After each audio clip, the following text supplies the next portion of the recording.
Hey, so get this. Imagine waking up one morning in 1886 on the western frontier, totally normal day, making breakfast, having no idea that in just a few months you'd be facing the deadliest winter anyone had ever seen, the kind of cold that could freeze you solid before you even realized what was happening. A cold so brutal that cattle would literally freeze standing up like statues in the snow. Oh, and if you're enjoying these stories, I'd really appreciate a like or subscribe. Super curious where you're all listening from, so drop a comment with your location and what time it is there. Always blows my mind how people are falling asleep to this all over the world. Alright, find that cozy spot, take a nice slow breath, and just let your body sink into whatever you're lying on. We're heading back to 1886, and trust me, you're going to be so grateful for that warm, soft bed and the solid roof over your head. So congratulations, you just woke up in the winter of 1886 on the western frontier. Your eyes open slowly to a world of half-light. The air in your tiny cabin is sharp in your lungs, crisp enough to make your nose sting with each breath. Your bed isn't some memory foam miracle. It's a simple wooden frame pushed against the wall, your body cushioned by a straw-filled mattress that crinkles when you shift. The blankets piled on top are heavy, layers of wool and whatever animal hides you managed to prepare during the warmer months. You don't jump up right away. Nope. In this time, the morning ritual begins with just lying there, summoning the courage to leave the relative warmth of your bed, because the fire went out hours ago and the temperature inside isn't much better than outside. The windows, if you're lucky enough to have glass ones and not just oiled paper, are frosted over completely. Delicate patterns of ice have formed overnight, nature's artistry that would be beautiful if it wasn't a reminder of just how cold it is. In the dimness, you can see your breath clouding in front of your face. You reach one hand out from under the covers and instantly regret it. The air feels like it could shatter. This isn't just cold. This is the kind of cold that has teeth. It bites at your exposed skin, making it sting, then go numb alarmingly fast. Finally, knowing that delaying won't make it any easier, you throw the covers back and quickly pull on the clothes you've kept in bed with you overnight. You learned that trick months ago. Keeping tomorrow's clothes tucked into the foot of your bed means they're not ice cold when you put them on. Smart, right? The pioneers figured out all kinds of little hacks like that. Your feet hit the plank floor and you wince. Even through your wool socks, the cold boards send a shock up your legs. Better get that fire going, now. Getting a fire started in the morning was basically a race against frostbite. People didn't mess around. This was survival, not comfort. You hurry to the small iron stove in the corner of your cabin. The ashes from last night are cold, but you've prepared for this. Beside the stove is a small pile of kindling thin strips of wood and perhaps some dried grass or paper if you've got it. Most importantly, you've kept a container of matches close by, maybe even in your pocket while you slept to keep them dry. With fingers already growing stiff from the cold, you arrange the kindling, add a few slightly larger sticks and strike a match. The tiny flame seems impossibly fragile against the vast cold of the room, but you cup your hand around it, protecting it like the precious thing it is. One thing about the Wild West winters, they taught you real quick what mattered, and fire was life. The kindling catches and you feel the first wave of relief wash over you. Then you add a few small splits of wood and finally some larger logs. The cast iron stove begins to warm, first just the metal itself, then gradually radiating heat into the room. It'll be a while before the cabin feels anything close to comfortable, but at least now there's hope. But here's where it gets interesting. You're probably picturing logs of firewood, right? And sure, if you lived near forests, that's what you'd use. But across much of the Great Plains, trees were scarce. So you know what people burned instead? Buffalo chips. Yeah, That's exactly what it sounds like. Dried buffalo dung. And when the buffalo were hunted to near extinction, cow chips took their place. Sounds gross to us now, but it was brilliant, actually. Once dried, these chips burned hot and steady without much smell. They were everywhere on the plains, free for the gathering. They could be stored easily, and they were a lifesaver when the nearest tree might be miles away. You open the small door of your stove and carefully add a few buffalo chips to the growing fire. They catch quickly, and soon the stove is properly hot. You hold your hands close, letting the warmth seep back into your stiff fingers. The relief is incredible, like when you come in from a freezing day and wrap your hands around a hot mug of coffee. That simple pleasure of warmth returning to cold limbs. Outside, the world is still dark. The sun won't rise for another hour or so. Winter days are short out here, giving you precious little daylight to get everything done, and there's always so much to do just to stay alive. Your cabin isn't big or fancy. Most weren't. We're talking maybe 14 by 16 feet, about the size of a modern bedroom. One room where you do everything. Cook, eat, sleep, and on days when the weather is too harsh to go out, work on indoor chores. The walls are made of logs. If you're in a wooded area, with the gaps stuffed with mud, moss, clay, whatever was available to keep the wind out.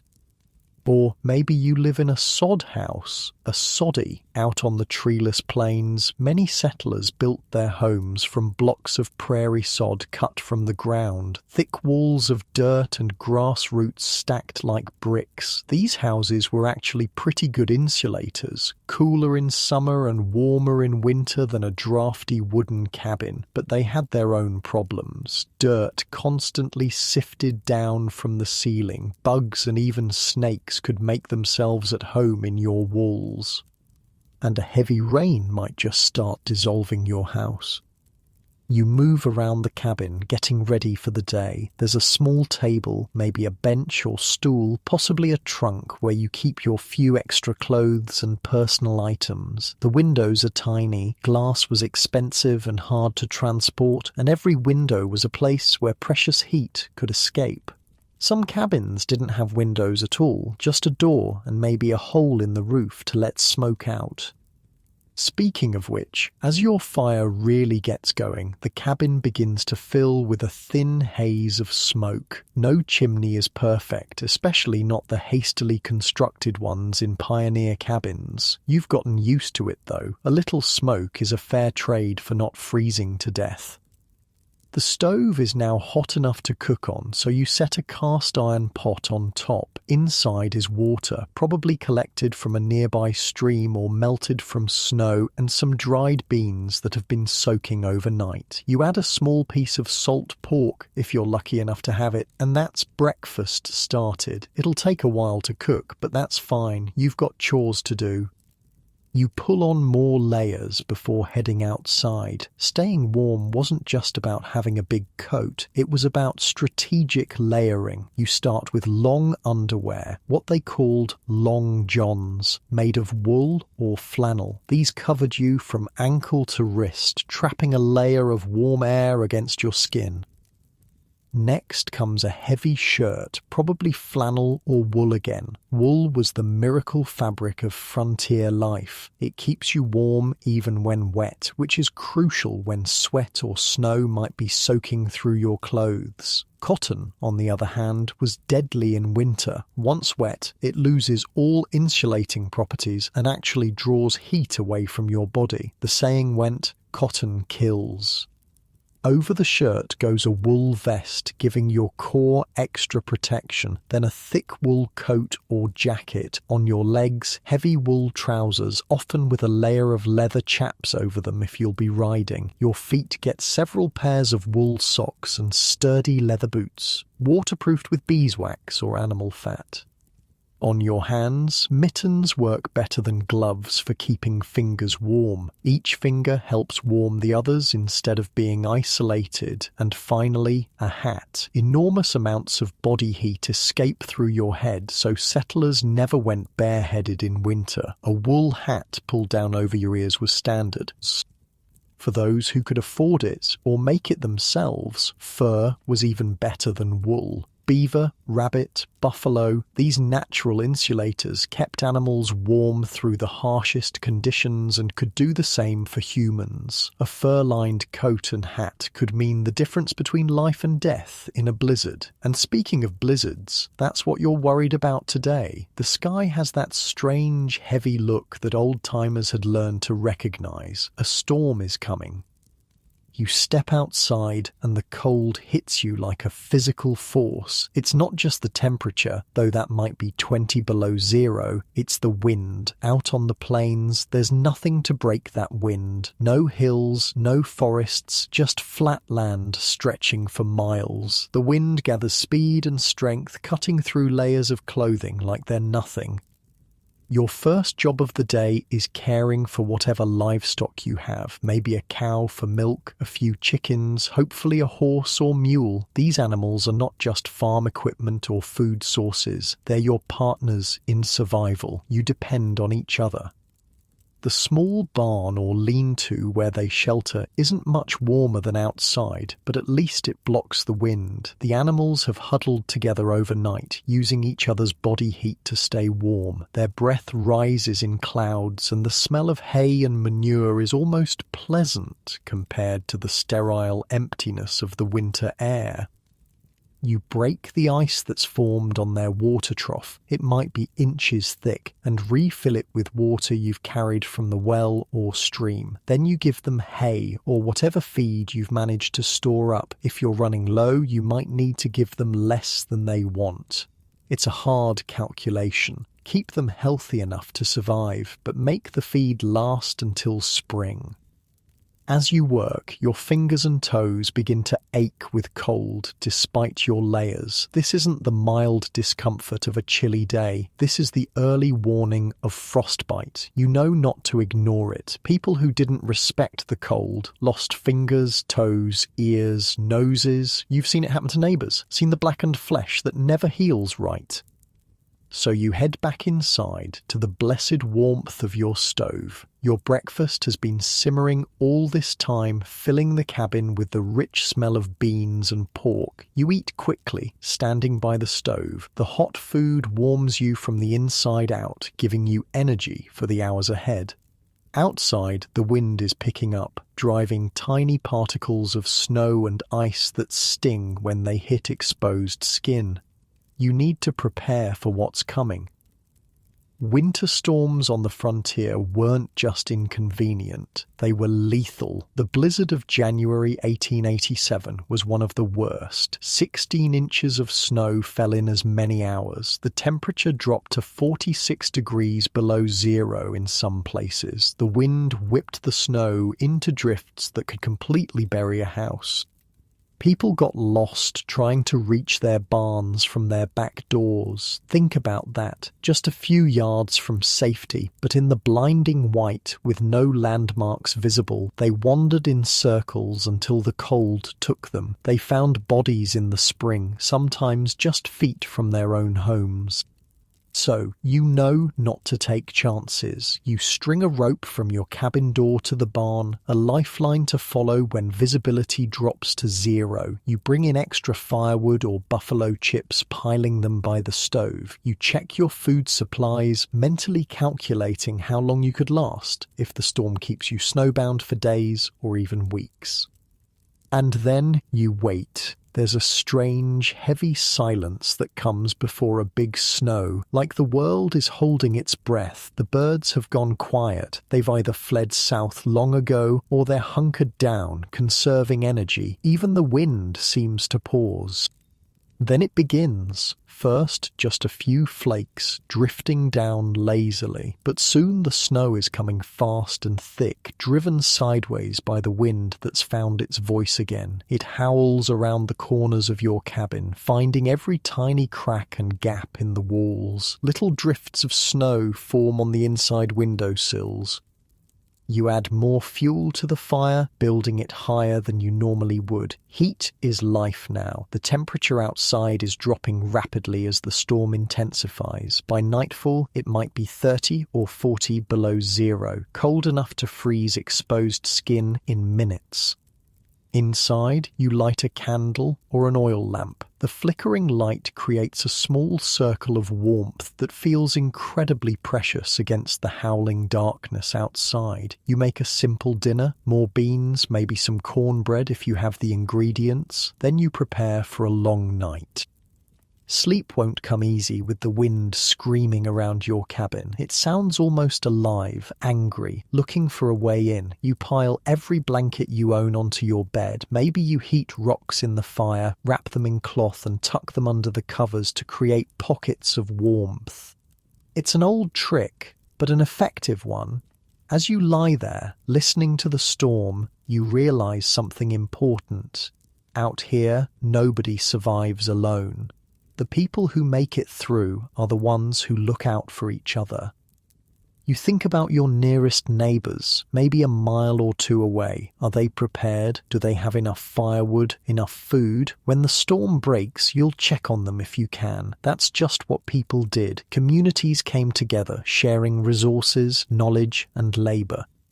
Barn raisings, harvests, house buildings. These were community events where everyone pitched in. The same spirit saw people through winters. If someone ran out of food or fuel, others shared what they had, not out of charity, but because they knew next time it might be them needing help. And that was the true secret to surviving the brutal cold of the Wild West. The warmth of human connection. People innovated, adapted, and endured incredible hardships, but they rarely did it alone. As you settle deeper into your bed, finding that perfect warm spot, you can feel your muscles relaxing despite the storm's fury outside. The contrast makes your current comfort all the sweeter, the wild, deadly cold just inches away beyond your walls, while you're wrapped in warmth that your own hands have created and maintained. Your breathing naturally slows as you picture those early settlers, bundled in their woolens and furs, gathered around iron stoves while blizzards raged outside. There's something deeply comforting about human resilience, about our ability to create pockets of safety in the harshest environments. You shift slightly, getting more comfortable as the wind continues its ancient song outside your window, grateful for the sturdy walls between you and the elements. Morning comes slowly after a night of bitter cold. The blizzard has settled into a steady snowfall, less violent but no less dangerous. Inside your frontier cabin, the fire has burned low again. That first moment of leaving your warm nest of blankets is still a shock to the system. But this time, you're quicker about rebuilding the fire, your fingers remembering the dance of survival that winter on the frontier demands. The inside of your cabin walls are rimed with frost where your breath froze during the night. It sparkles in the faint light coming through snow-covered windows, beautiful in its way, though that beauty comes with teeth. As the fire catches and grows, you peer outside. The world has been transformed. Where there was a yard, a path, familiar landmarks, now there's only white. Snow has drifted against the side of your cabin, reaching halfway up the wall in places. Your world has shrunk to this small space, this island of relative warmth in an ocean of white and cold. The winter of 1886 to 1887 wasn't just another hard season, it was the kind of winter that rewrote history. They would later call it the Great Die-Up, a grim play on words from the usual roundup of cattle, because that winter killed cattle by the hundreds of thousands across the Great Plains. The summer before had been unusually hot and dry. Prairie fires had swept across the grasslands, leaving little forage for grazing animals. Water sources dried up. By the time fall arrived, the land was already stressed, and the animals, both wild and domesticated, were none. We're entering winter in a weakened state. Nature gave warnings to those who knew how to read them. Birds began flying south earlier than usual. Beavers collected more wood than normal for their winter stores. Some cattle grew thicker, shaggier coats than they typically would, but many of the newer settlers, especially the big cattle ranchers from the East or Europe, didn't recognize these signs. They hadn't learned the language of the land yet. When November brought the first snows, earlier and heavier than anyone expected, those who had prepared began to worry. Those who hadn't prepared began to suffer. As you stir your morning porridge, perhaps oats or cornmeal if you're lucky, maybe just flour and water if supplies are running low. You think about food. In winter, food isn't just about staving off hunger, it's about fuel for your body's internal fire, it's about survival. Settlers and Native Americans alike understood that winter required different eating habits. Diets shifted to include more fats and proteins, nutrients that helped generate body heat and maintain energy through the long, cold months. Pemmican, a mixture of dried meat, fat, and sometimes dried berries, was one of the most important survival foods. Created by indigenous peoples and adopted by fur traders and settlers, it provided dense, long-lasting nutrition that could sustain a person through the harshest conditions. Your own winter stores might include preserved meats, salt pork, smoked venison, dried beef, root vegetables like potatoes, turnips and carrots stored well in root cellars or, in a pinch, buried in straw-filled boxes under your bed where they wouldn't freeze. Dried beans, corn and flour were staples. Dried fruits provided rare sweetness and vital nutrients. Every frontier family became experts in food preservation out of necessity. Smoking, salting, drying, these weren't crafty hobbies like they might be today. They were essential skills that kept starvation at bay when fresh food was impossible to come by.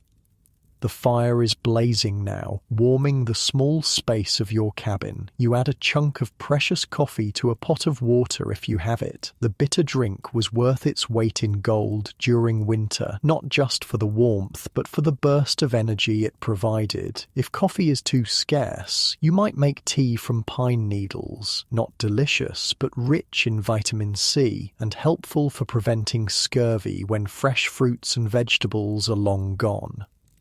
Outside, the livestock need tending despite the weather. You bundle up layer by layer, creating a cocoon of warmth around your body before facing the onslaught of cold. The clothing that protected people during frontier winters wasn't just functional, it was ingenious.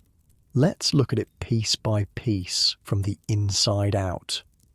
Next to your skin, you wear long underwear, what they called long johns. These weren't the lightweight thermals we have today. They were thick, often made of wool or flannel, covering you from ankle to wrist. They might be one piece, a union suit with a button-up flap in the back, or two separate pieces. Either way, they created that first essential layer of insulation around your body.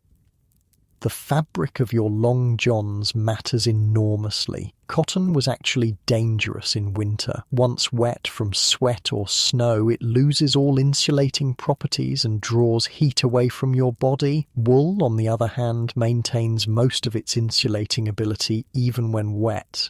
It also naturally wicks moisture away from the skin, keeping you drier and therefore warmer. Over your long johns goes a shirt, probably flannel or wool again. Women might wear a heavy dress with multiple petticoats for extra layers. Men often added a wool vest, providing another layer of warmth for the vital organs in your core.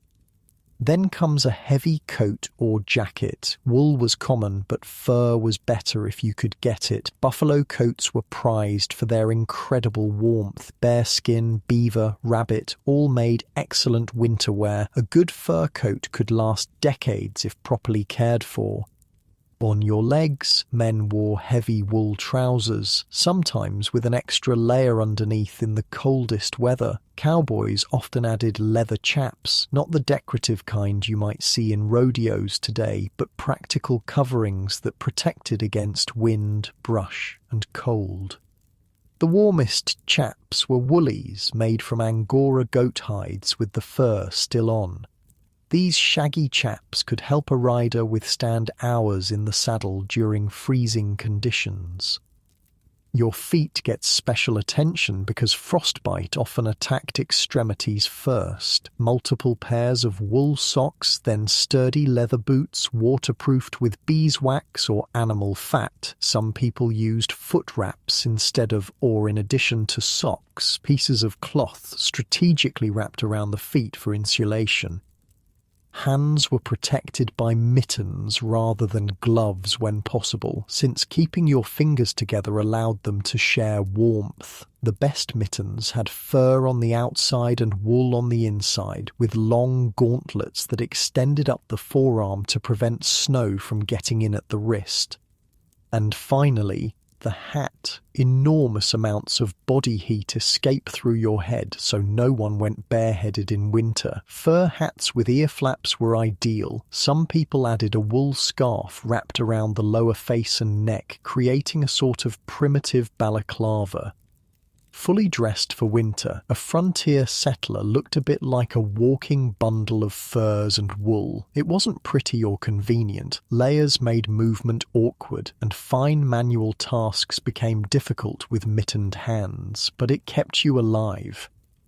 You finish dressing and brace yourself for the blast of cold as you open your cabin door. Even expecting it, the intensity is shocking. The air is so cold it feels solid, like you're pushing through it rather than moving in it. Your breath freezes instantly, tiny ice crystals forming in your beard or on your scarf. The snow is deep, maybe 2 feet or more, with drifts much higher in places. Breaking trail to the barn or animal shelter is exhausting work. Each step requires lifting your foot high and pushing through the snow. After just a few yards, you're breathing hard and sweating under all those layers, which is actually dangerous. Sweat can freeze against your skin once you stop moving, rapidly drawing heat from your body. You've strung a guide rope from your cabin to the animal shelter for exactly this situation, when visibility is poor and disorientation is deadly. Keeping one gloved hand on the rope, you push forward. The animals greet you with steaming breath and restless movements. They're hungry, thirsty, and confined by the weather just as you are. Your first task is breaking the ice on their water trough. It might be inches thick after a night of below zero temperatures. Then you distribute hay or feed, carefully measuring out what they need. Feed has to last until spring, and in a winter like 1886-87, spring might be a long time coming.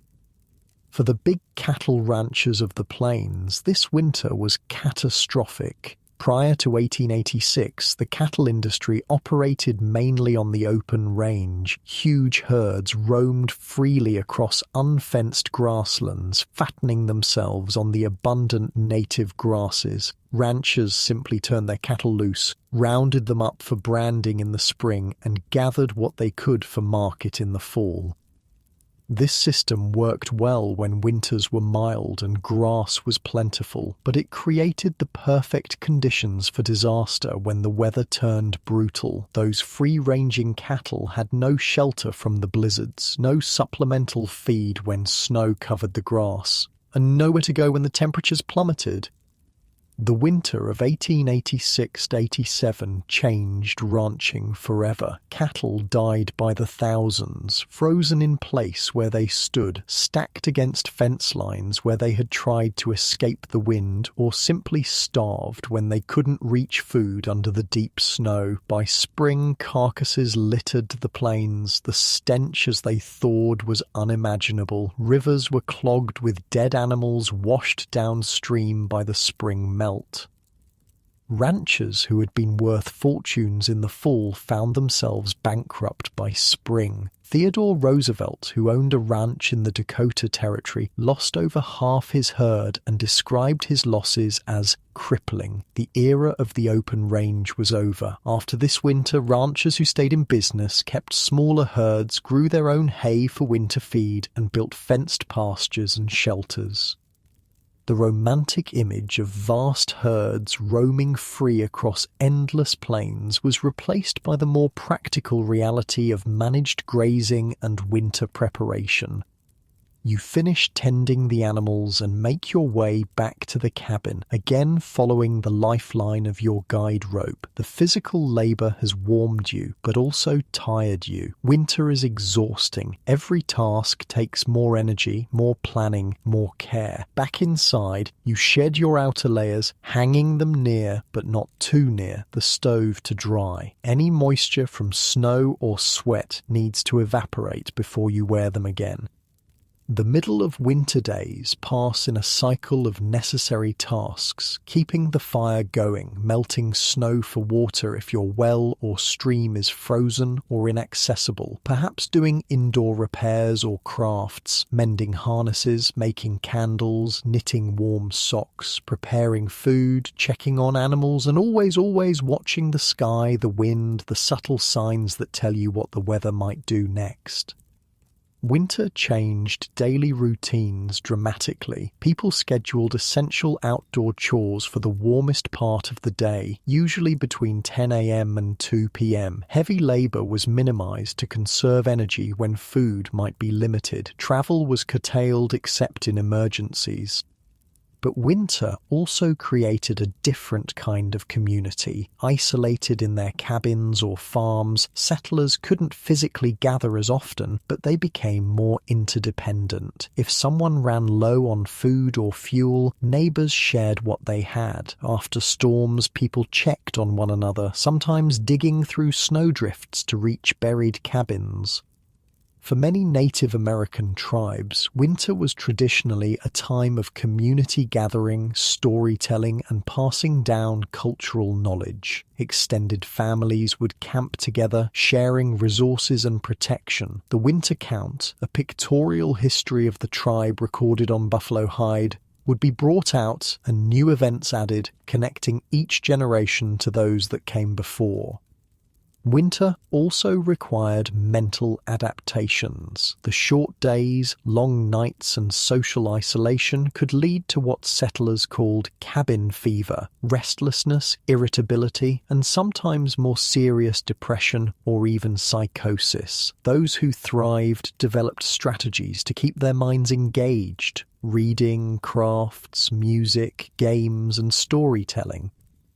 The early afternoon brings a subtle change in the weather. The constant snowfall begins to taper off, and occasionally the cloud cover thins enough to allow watery sunlight to filter through. It's not exactly a break in the storm, but it's a brief respite. You take advantage of the slightly improved conditions to check your immediate surroundings, the condition of your cabin's roof under the weight of snow, any drifts that might be blocking necessary paths, the state of your woodpile or fuel supply.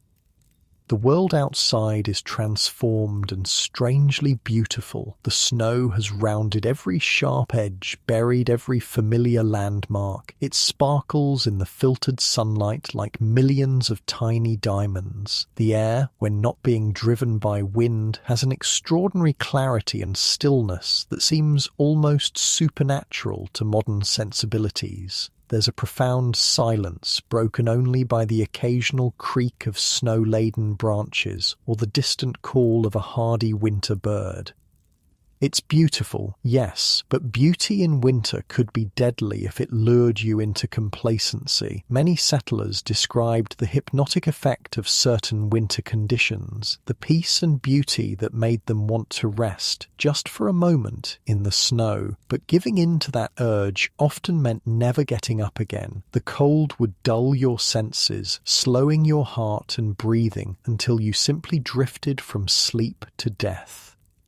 So you admire the transformed landscape quickly, then return to the safety of your cabin. Inside, you add more fuel to the fire and consider dinner. Winter meals were often stews or soups that could simmer all day, making the most of limited ingredients and providing hot, filling nourishment.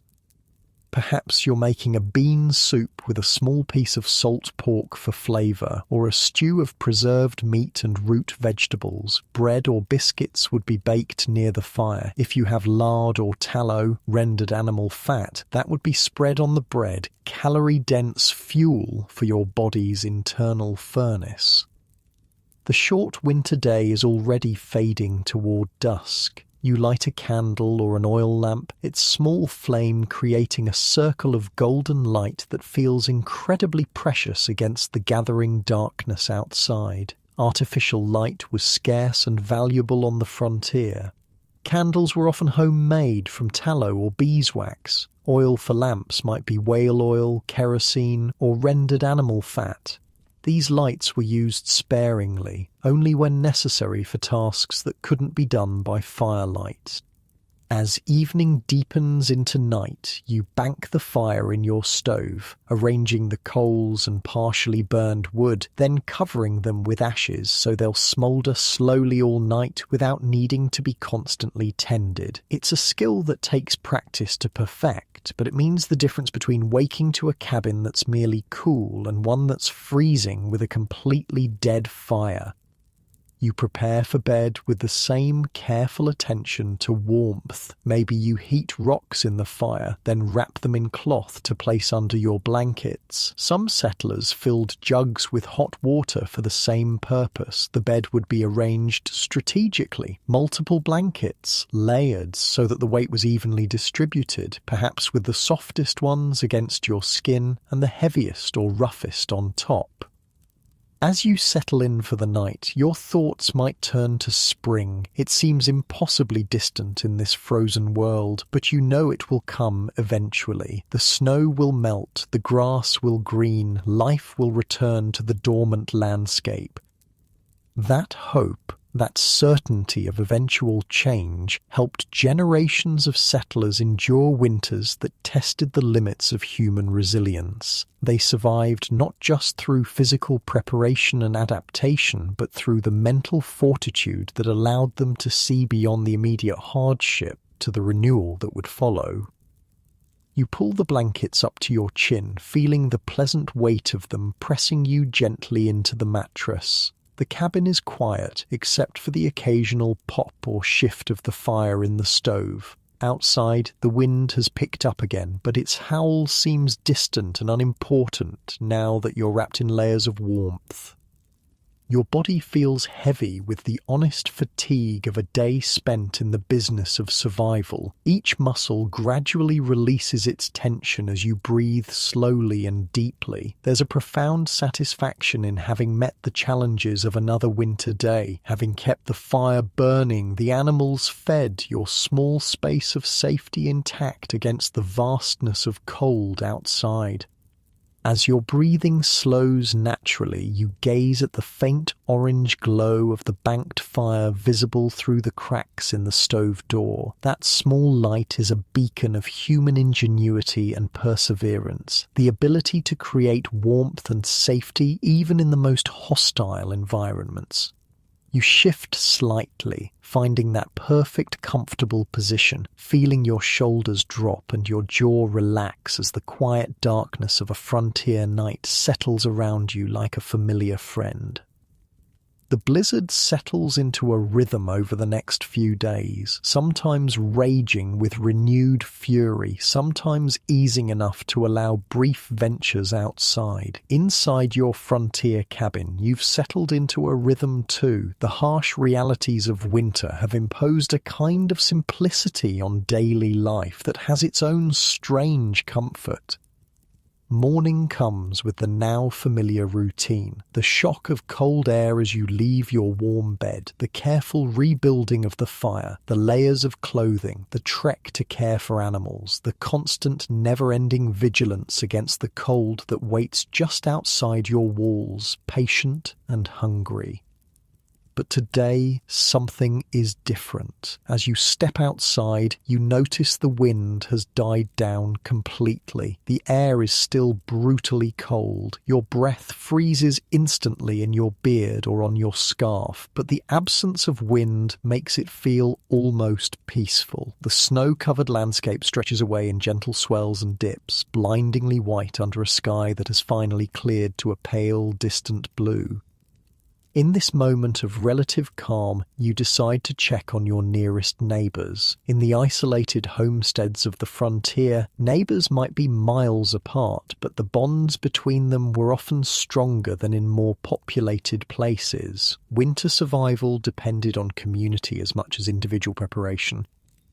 You harness your horse to the sled or wagon, if you're fortunate enough to have one. If not, you might set out on horseback or even on foot, though distances that seemed manageable in summer became treacherous journeys in winter. Either way, you dress in your warmest layers, pack some food and a blanket. Getting stranded between destinations could be fatal, and set out.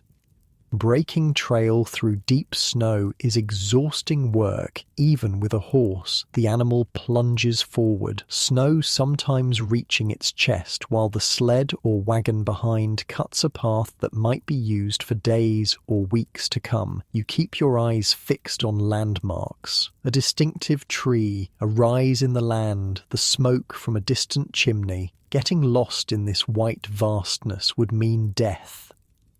Navigating in winter was a serious skill on the frontier. Without the benefit of GPS, cell phones, or even reliable maps, travellers relied on intimate knowledge of the landscape and careful observation. Native Americans and experienced settlers could read subtle signs, invisible to the untrained eye. The way certain trees leaned, the pattern of stars, the behaviour of local wildlife. They passed this knowledge down through generations, creating mental maps that were often more detailed and practical than anything on paper. For newer settlers, winter travel was riskier. Many tied bells to their horses so that if they became disoriented in a sudden snowstorm, the sound might guide them back to their wagon or sled. Others strung guide ropes between buildings on their own property to prevent getting lost between house and barn. Stories abounded of people found frozen just yards from their own doors, having become disoriented in whiteout conditions.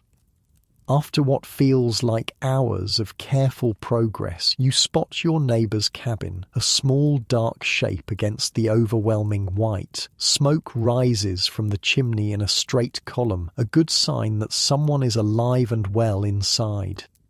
Your arrival is met with genuine joy. Winter visitors were rare and welcome breaks in the isolation that could stretch for weeks or months. You're ushered inside to thaw by the fire, offered whatever food and drink is available. Hospitality was never refused in this harsh environment where turning someone away could mean their death. The conversation turns, as it inevitably did in winter, to survival. How are the food stores holding out? Is there enough feed for the livestock? Has anyone been sick? What news, if any, has filtered in from more distant communities? This exchange of information wasn't just socializing, it was a vital network of mutual support. If one family was running low on a particular supply, others would share what they could. If someone hadn't been seen or heard from for too long, a group might organize to check on them. Knowledge, about weather patterns, wild food sources, medical treatments using available plants, more efficient ways to insulate or heat, was freely shared because it benefited everyone. In severe winters like 1886-87, these community bonds were tested to their limits. As supplies dwindled and conditions worsened, the sharing of resources could mean dividing scarcity rather than abundance. Yet numerous accounts from the period describe extraordinary acts of generosity. People going hungry to feed neighbours' children, travelling through dangerous conditions to bring medicine to the sick, sharing the last of their firewood or food.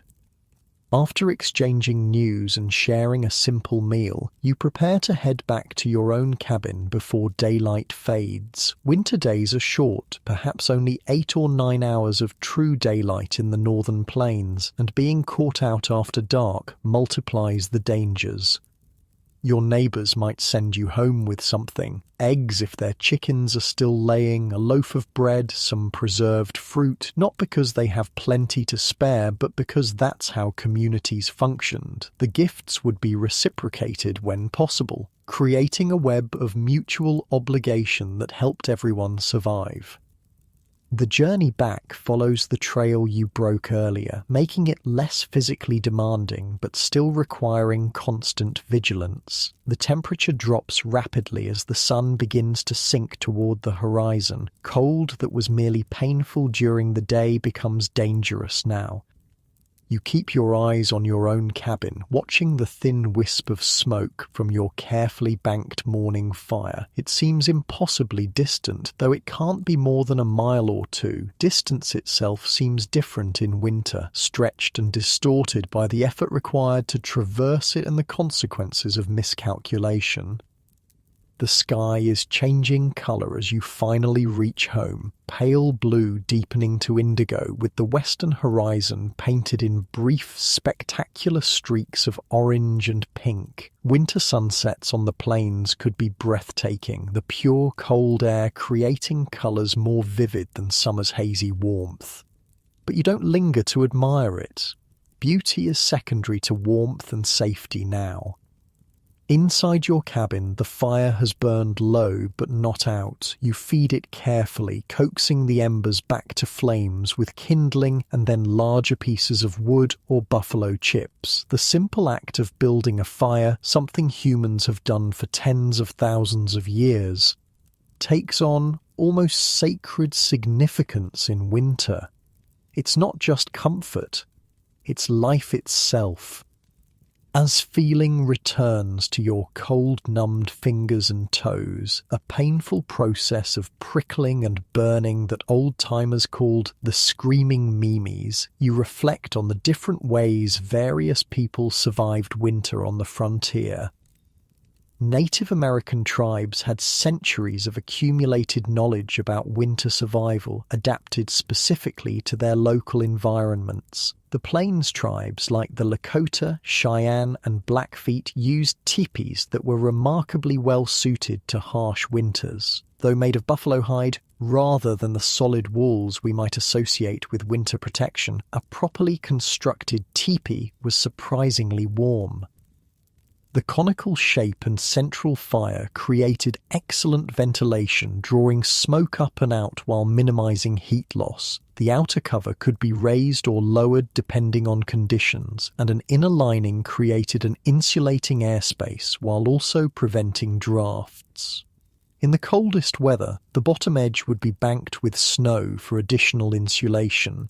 Teepees could also be taken down and moved quickly if game migrations or weather made a change of location necessary. The Plains tribes also adapted their entire way of life to the seasonal cycle. Many followed the buffalo herds in summer and early fall, then wintered in sheltered river valleys where wood was available and the worst of the wind was blocked. Their winter camps were community affairs, with extended families and groups camping together for mutual support and protection. For European settlers, winter survival strategies depended partly on where they came from. Scandinavian immigrants, already familiar with harsh winters, brought techniques like double wall construction, where two wooden walls were separated by a layer of insulating material. German settlers introduced cast-iron stoves that were more efficient than open fireplaces, radiating heat evenly while using less fuel. Those who came from milder climates had a steeper learning curve. There are heartbreaking accounts of families from England, Italy, or the American South who weren't prepared for the intensity of plains winters. Some died, others survived only through the intervention of more experienced neighbours who taught them essential skills. One of the most remarkable winter dwellings was the dugout, literally a home dug into the side of a hill or into the ground itself, with an earthen roof supported by salvaged timber. These homes looked primitive, but were actually excellent at maintaining a constant temperature. The thick earth walls kept heat in during winter and stayed cool in summer. Many families lived in dugouts while gathering materials for more conventional homes, but some chose to remain in them for years because of their practical advantages. Sod houses, built from blocks of prairie turf cut and stacked like bricks, offered similar benefits. The thick walls of dirt and grass roots provided excellent insulation. They were cool in summer and, with a good stove, could be kept reasonably warm in winter. Their main drawbacks were the tendency to leak during heavy rains and the constant sifting of dirt onto everything inside.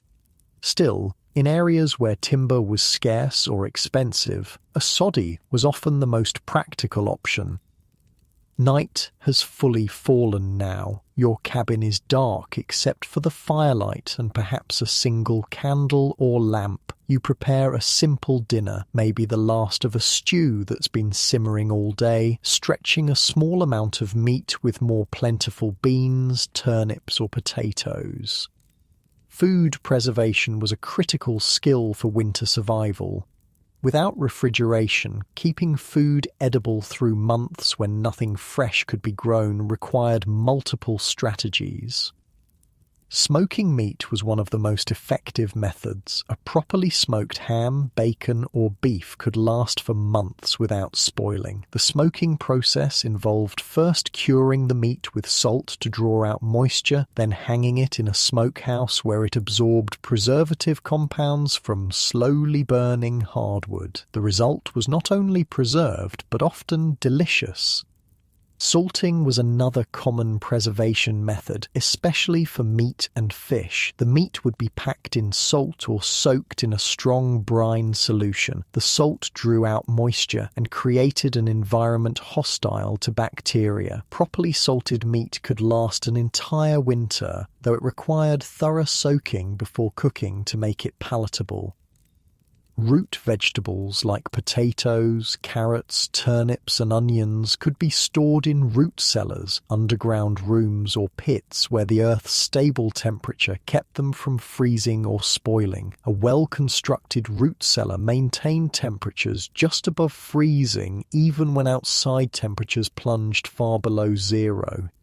Fruits were often dried in the summer sun, then reconstituted in winter for pies, sauces, or just eating as is. Berries, apples, peaches, anything that could be sliced thin enough to dry thoroughly could be preserved this way. Beans, corn, and other grains were dried on the plant, then stored in rodent-proof containers. These staples formed the backbone of winter nutrition, providing carbohydrates and some protein. For indigenous communities, pemmican was the ultimate survival food, made from dried meat, usually buffalo pounded into powder, mixed with melted fat and sometimes dried berries. It was incredibly nutrient-dense and stable. A small amount provided substantial calories and complete nutrition. It was so effective that European fur traders and explorers adopted it, and similar preserved meat products are still used today by military forces and wilderness adventurers. After eating, you prepare for the night ahead. The fire is carefully banked, not too low that it might go out during the coldest hours before dawn, but not so high that it wastes precious fuel. You might heat stones or fill jugs with hot water to place in your bed, creating pockets of warmth that will last for hours. The nighttime routine included careful attention to security. Doors were barred not just against unlikely human intruders, but against the more common threat of desperate predators seeking warmth or food. Windows were shuttered or covered with blankets to prevent heat loss. Then came perhaps the most important winter survival tactic of all: rest. The human body burns calories to maintain core temperature. In extreme cold, this energy expenditure increases dramatically. Adequate rest was essential to conserve energy and maintain health through the long months of winter. Sleep patterns on the frontier differed from our modern schedule. Without abundant artificial light, people generally slept when it was dark and worked when it was light, which meant more sleep in winter, less in summer. Many described a pattern of first sleep and second sleep. Sleeping for several hours after nightfall, then waking for an hour or two of quiet activity around midnight before returning to sleep until dawn. This biphasic sleep pattern appears in records from many pre-industrial societies and may actually be more natural for humans than our modern expectation of a single, uninterrupted night's sleep. In winter, it allowed people to check and feed fires during the coldest part of the night without having to fully wake from deep sleep. As you settle into your bed, pulling heavy blankets up around your shoulders, your mind might drift to spring. It seems impossibly distant, but experience has taught you it will come eventually. The snow will melt, the grass will return, the birds will sing again. That certainty, that knowledge of the cycle's inevitability, sustained people through even the harshest winters. Not optimism exactly, but a realistic understanding that nothing, not even winter, lasts forever. Your muscles relax one by one as the warmth of your bed cocoons you against the freezing night. The contrast between the deadly cold just inches away beyond your walls and the nest of safety you've created makes the comfort all the sweeter. The sound of the wind, which picked up again after sunset, seems to emphasize rather than threaten your security now. Your breathing naturally falls into a slow, steady rhythm, in and out. The strain of the day's work gradually fades from your limbs, replaced by a pleasant heaviness. Your mind drifts to the neighbours you visited, the web of human connection that makes survival possible in this harsh landscape. You feel a sense of belonging, of being part of something resilient and enduring. Outside, the winter night deepens. Stars appear in impossible numbers, brilliant against the black sky in a way that city dwellers rarely experience now. The moonlight reflects off the snow, creating a strange, silvery half-light that's bright enough to cast shadows. Your eyelids grow heavy as you picture that silent, beautiful world outside continuing its ancient cycles while you rest, gathering strength for tomorrow. Your breathing slows as you sink deeper into comfortable warmth, the contrast with the frozen world outside making your current comfort all the more precious. The days begin to blend together in the rhythm of winter survival. Each morning brings the same challenges: the fire to be rebuilt, animals to be tended, water to be melted from snow or broken from ice, the constant battle against cold that never fully retreats. Yet, within this routine, there are subtle changes that only those attuned to the land would notice.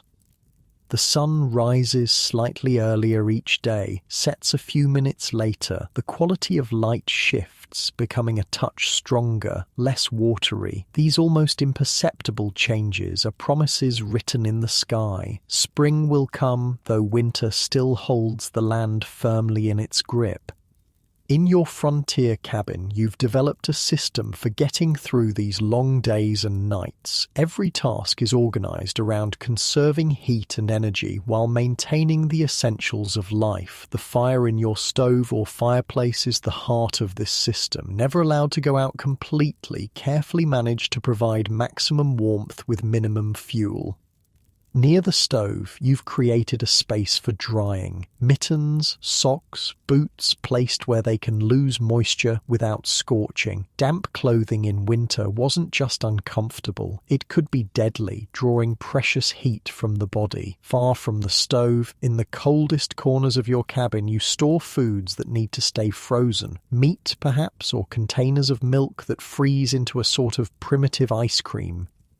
The cabin itself might be fairly small by modern standards, perhaps 14 by 16 feet for a typical one-room structure. In this limited space, every item has its place and purpose. Beds might double as seating during the day, tables fold against walls when not in use.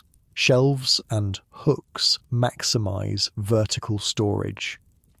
This morning, as you go about your routine, you notice something different outside. The snow has developed a faint crust on top, still soft enough to break through when walked on, but definitely changed from the powdery fluff of previous days. To experienced eyes, this is another small sign of the seasonal progression, slightly warmer daytime temperatures allowing the very top layer to melt just a bit, then refreeze at night.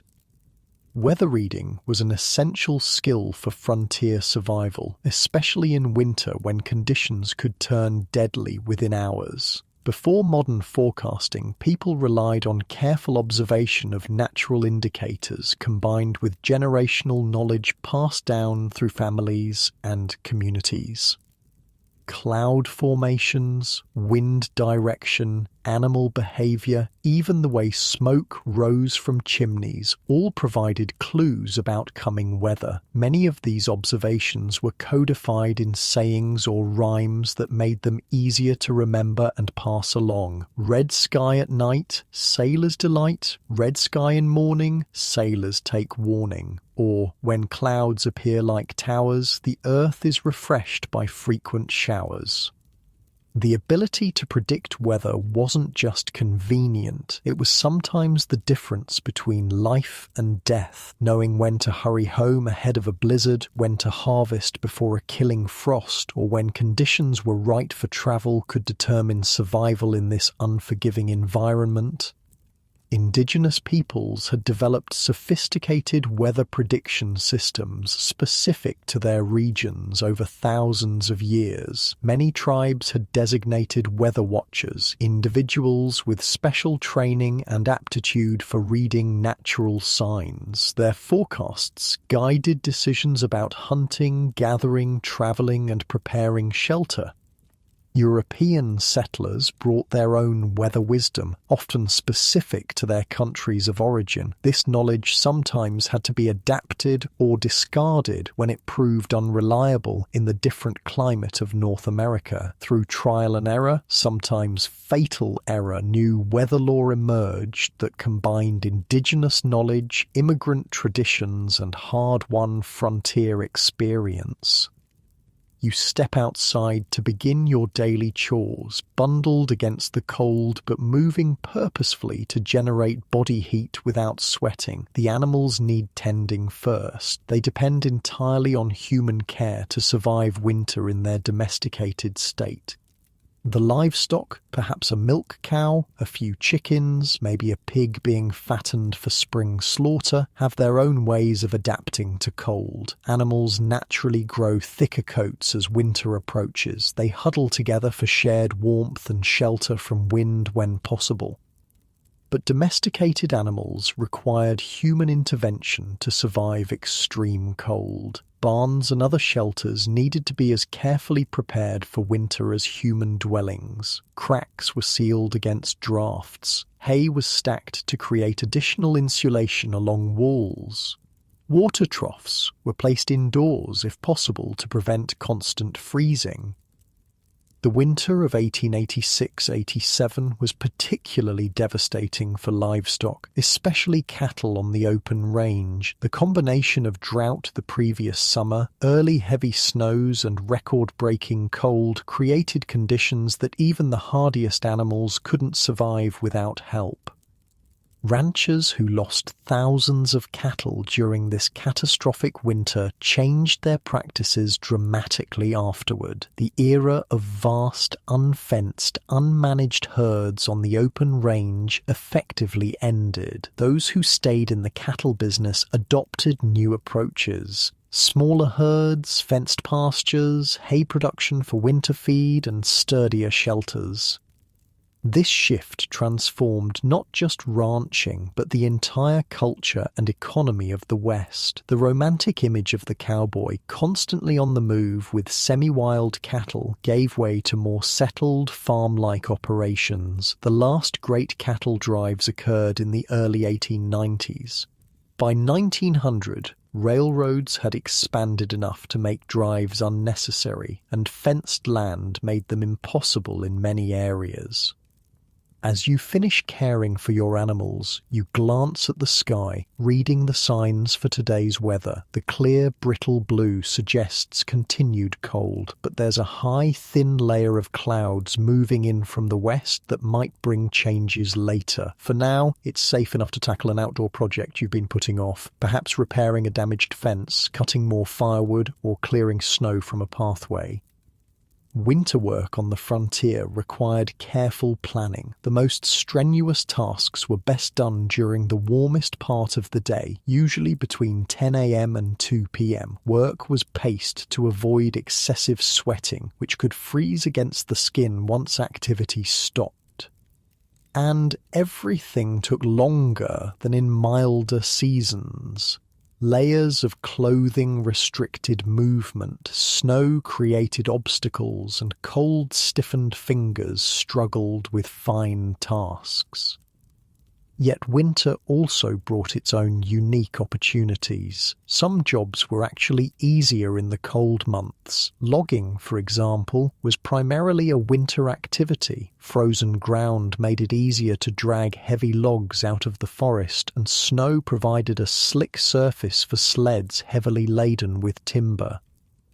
Ice harvesting was an essential winter industry in the era before refrigeration. Workers cut blocks from frozen lakes and rivers, then stored them in specially built ice houses packed with sawdust or straw for insulation. These ice blocks would last well into summer, providing cooling for food preservation and even luxury items like ice cream. Winter was also prime time for trapping. Animal furs were at their thickest and most valuable during the cold months. For some frontier families, the income from winter trapping made the difference between subsistence and modest prosperity. By midday, you've made good progress on your outdoor work. The physical activity has kept you warm despite the cold air, but you're ready for a break and some food. You head back to your cabin, where the fire has been carefully banked to maintain heat with minimal fuel while you were gone. Lunch might be a simple affair, perhaps bread and cheese or leftover stew warmed up on the stove. Winter diets on the frontier were noticeably different from summer fare. Fresh vegetables and fruits were rare or non-existent unless you had a remarkable root cellar or food preservation system. Meals centered around stored staples, flour, beans, rice, potatoes, preserved meats, with little variety compared to other seasons. This monotonous diet contributed to a common winter ailment called cabin fever, a combination of vitamin deficiency, boredom, confinement, and isolation that could cause irritability, lethargy, and even more serious mental health issues. Indigenous peoples had developed strategies to combat these problems. Many tribes harvested vitamin-rich plants like rose hips in fall and preserved them specifically for winter use. They also maintained active social calendars during winter months, with ceremonies, games, and storytelling sessions that kept communities connected and engaged despite confinement. Settlers adopted some of these practices and developed their own traditions to cope with winter isolation. Quilting bees, barn dances, church socials, and literary societies helped maintain mental health through social connection. Families created evening rituals of reading aloud, music making, or game playing to combat boredom. Education took on special importance during winter months when children couldn't help with outdoor farm work. Many frontier schools operated primarily in winter, closing during planting and harvest seasons when young hands were needed in the fields. For families too far from established schools, winter became the time for concentrated home education, teaching children to read, write, cipher, and learn practical skills that would serve them in frontier life. The afternoon brings a subtle change in the weather. The high clouds you noticed earlier have thickened and lowered, creating a grey ceiling that dims the already weak winter sunlight. The wind shifts, coming now from the south, slightly warmer but carrying moisture that feels damp against your skin. These are signs that weather may be shifting, though whether towards spring like thaw or another winter storm remains to be seen. You use the remaining daylight hours to prepare for either possibility. More firewood is stacked close to the cabin in case another storm makes venturing out difficult. Water containers are filled, food is prepared that could be eaten cold if necessary. These precautions might seem excessive in our modern world of reliable utilities and weather forecasts, but on the frontier, such readiness was simply common sense. As darkness falls earlier than it would in more southern latitudes, you light your lamp or candle and settle in for the evening. Artificial light was precious on the frontier. Candles were often homemade from tallow, rendered animal fat, or beeswax if available. Oil lamps burned whale oil, kerosene, or other fuels that might be expensive or hard to obtain.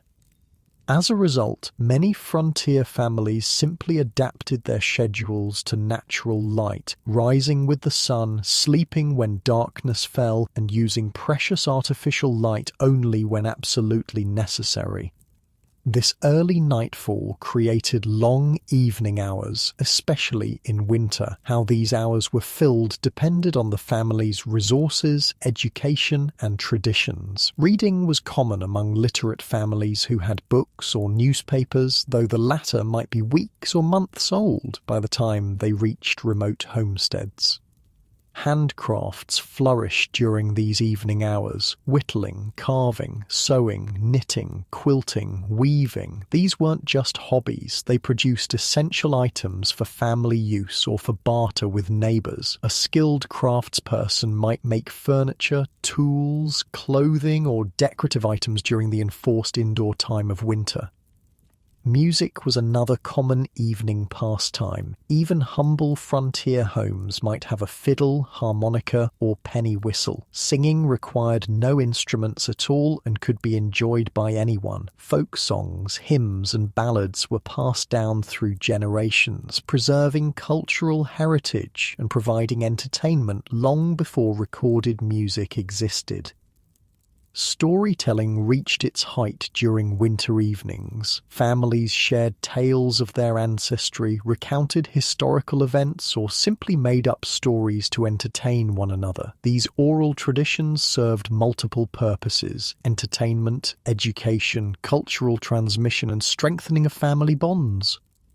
For indigenous communities, winter was traditionally the season for certain sacred stories. Many tribes had traditions that specified some tales could only be told when snow was on the ground, enforcing a seasonal rhythm to their oral literature that corresponded with natural cycles.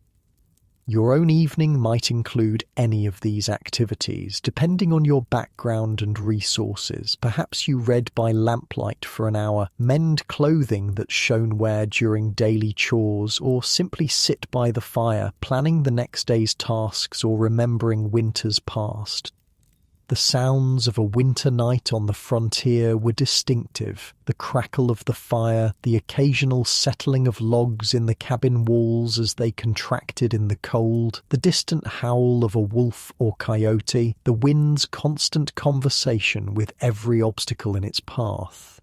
These sounds formed a kind of music that modern ears, accustomed to the constant background noise of technology, might find either unsettling or profoundly peaceful.